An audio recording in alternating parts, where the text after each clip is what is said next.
তাইলে বন্ধু আজকে আমরা হ্যাপি টাওয়ার পালন করতেছি। আরে হ্যাপি টাওয়ার না, হ্যাপি নিউ ইয়ার। ও হো, আমি তো ভুললেই গেছি। এখন সবাই একসাথে happy new year, happy new ইয়ার।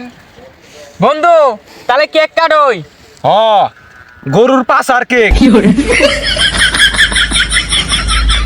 সবাই একসাথে বলি happy new year, happy new ইয়ার।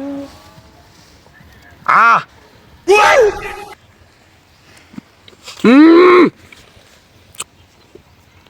স্বাদ হয়েছে বন্ধু আরে লা দিমু। হ, গরুর পাঁচ আড্ডা যার স্বাদ লাগে গো। Happy new year, happy new year. দেশবাসী হ্যাপি নিউ ইয়ার। সবাই রে নতুন বছরের উপলক্ষে এই গোবর দিয়ে হ্যাপি নিউ ইয়ার পালন করার জন্য আবেদন জানাচ্ছি।